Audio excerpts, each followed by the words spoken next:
Salut tout le monde.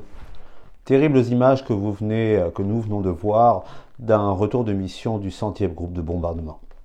Et oui, aujourd'hui, on retourne en Angleterre, on retourne avec les bombardiers B-17 de la 8e Air Force pour parler de l'air. Alors, obligatoirement, comme là, on fait le bilan de toute la série, j'avais déjà évoqué les 2 premiers épisodes il y a quelques semaines, il va y avoir du spoiler, et puis je m'en excuse pour ceux qui ne l'ont pas encore vu.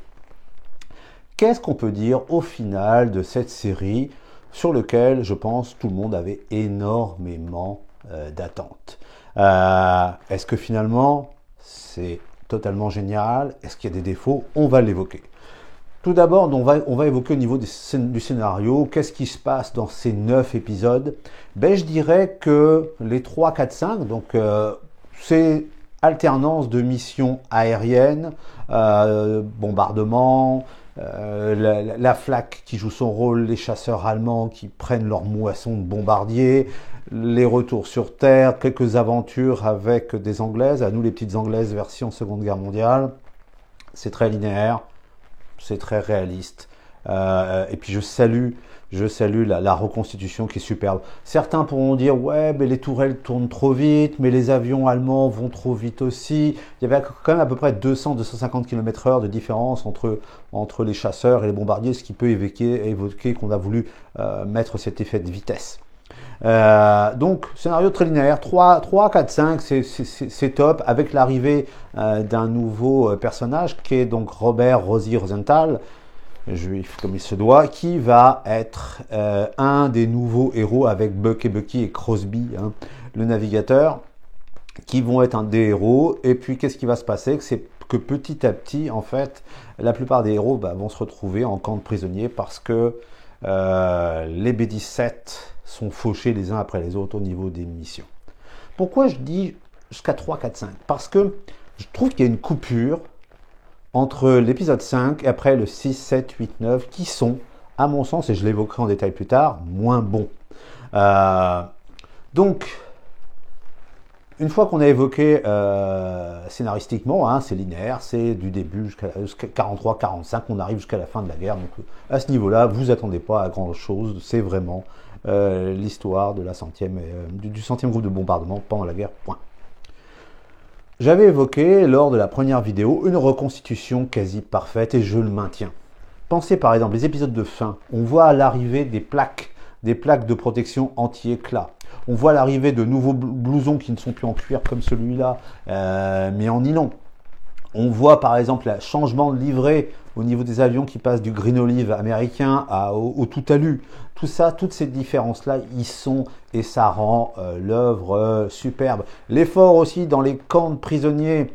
Alors même si au niveau du Stalag 3, il y a une erreur, c'est qu'il y avait des Américains, bien évidemment, mais il y avait surtout énormément de Britanniques qui ne sont pas mentionnés dedans, ou j'en ai pas vu en tout cas, ou j'ai mal vu.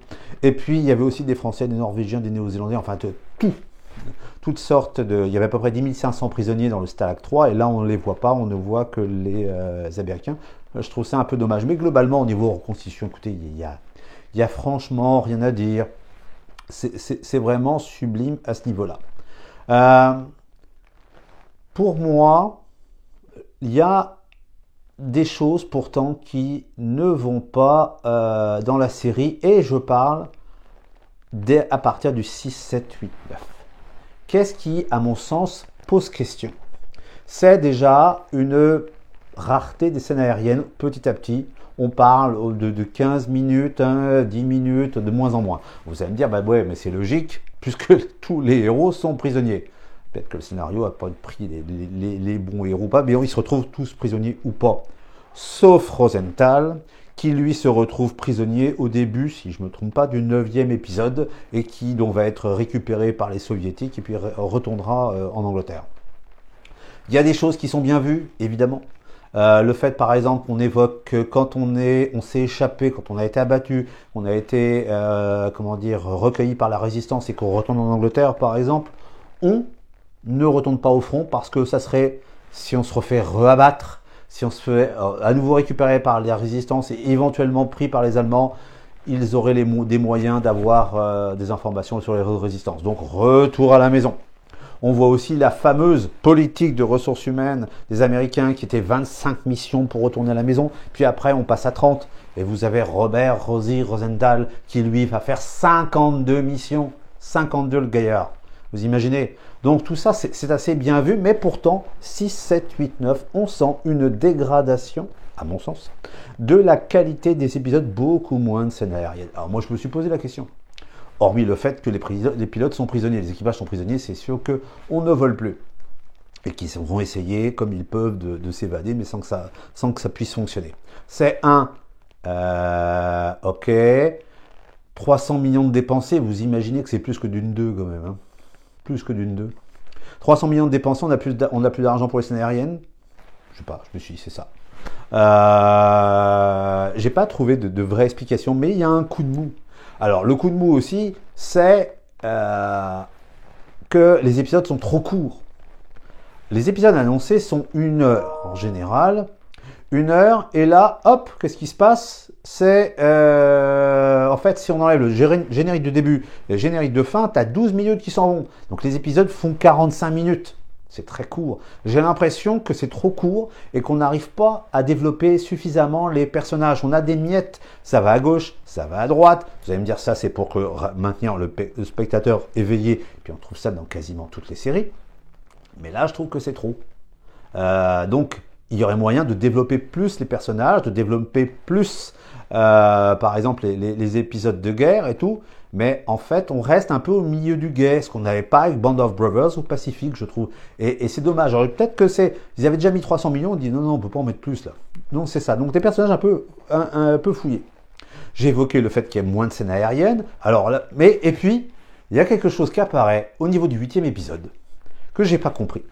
Arrivent les Tuskegee Airmen, donc les pilotes afro-américains qui partaient de l'Italie. Donc essentiellement, on parle d'Alexander Jefferson et de Richard Macon, mais ça arrive comme un cheveu sur la soupe. On parle du 100e groupe de bombardement. C'est ça, les maîtres de l'air.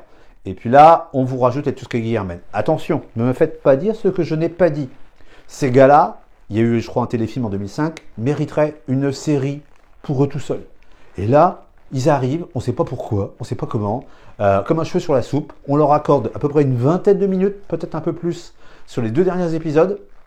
Et le dernier épisode, je crois qu'on les voit, allez, peut-être 1 minute à l'écran, et les dernières 20 secondes, c'est quand ils sont dans le dernier camp de prisonniers, où ils s'aperçoivent qu'il y a d'autres personnes donc africains qui sont des tirailleurs sénégalais.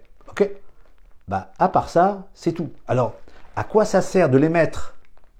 Et notamment dans le générique, dans le post-générique, hein, où on parle d'eux. Puis c'est très bien de parler d'eux. Encore une fois, ils mériteraient une série à eux tout seuls. Mais là, je vois pas l'intérêt. On parlait du 100e groupe. Alors, est-ce que c'est parce qu'ils se sont dit, ok, on va rajouter ça en plus pour en faire? Est-ce qu'il n'y avait pas suffisamment de matière? Mais si, je prends un exemple. Robert Rosenthal, cet authentique héros. Il se fait abattre en septembre 1944. Il va être aidé par la résistance française pour rejoindre les lignes alliées. Ça aurait pu être très sympa à mettre à l'écran. Ok? Ça aurait pu donner 10 minutes de plus, je sais pas. Mais là, on parle des Tuskegee, alors à qui en plus on accorde peu de temps. Donc je vois pas l'intérêt de les mettre comme ça. C'est dommage. Sinon, donc, est-ce que la série est bonne? Oui. Est-ce qu'elle est excellente? Non, parce que trop court. Parce que absence quasiment de scène aérienne à partir de l'épisode 6, hein, on passe de 10 minutes, 12 minutes, 15 minutes à 5 pauvres minutes qui se battent en duel. Je trouve ça dommage. C'est bien joué, les jeunes gars, les jeunes beaux mecs font bien le job, c'est bien joué, je suis correct. Oui, c'est Coco américain, mais c'est une série américaine, on est habitué du fait. Et encore une fois, comme je l'avais dit lors de la première vidéo, eh ils ont le droit d'être fiers de ce qu'ils sont.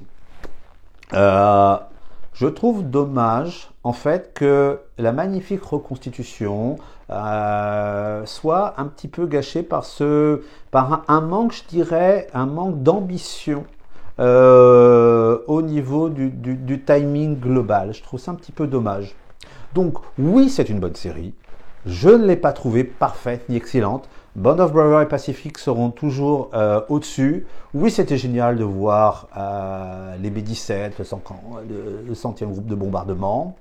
Mais je pense qu'ils sont restés au milieu du guet. Peut-être que le fait d'accorder que 45 minutes aux épisodes, on a l'impression que ce sont des épisodes de séries policières. C'est dommage, c'est dommage, c'est dommage.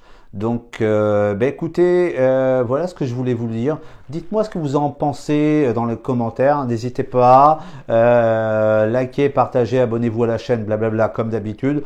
On se retrouve une prochaine fois. Bye bye. Quand ton regard pénètre un abîme, l'abîme lui aussi pénètre en toi.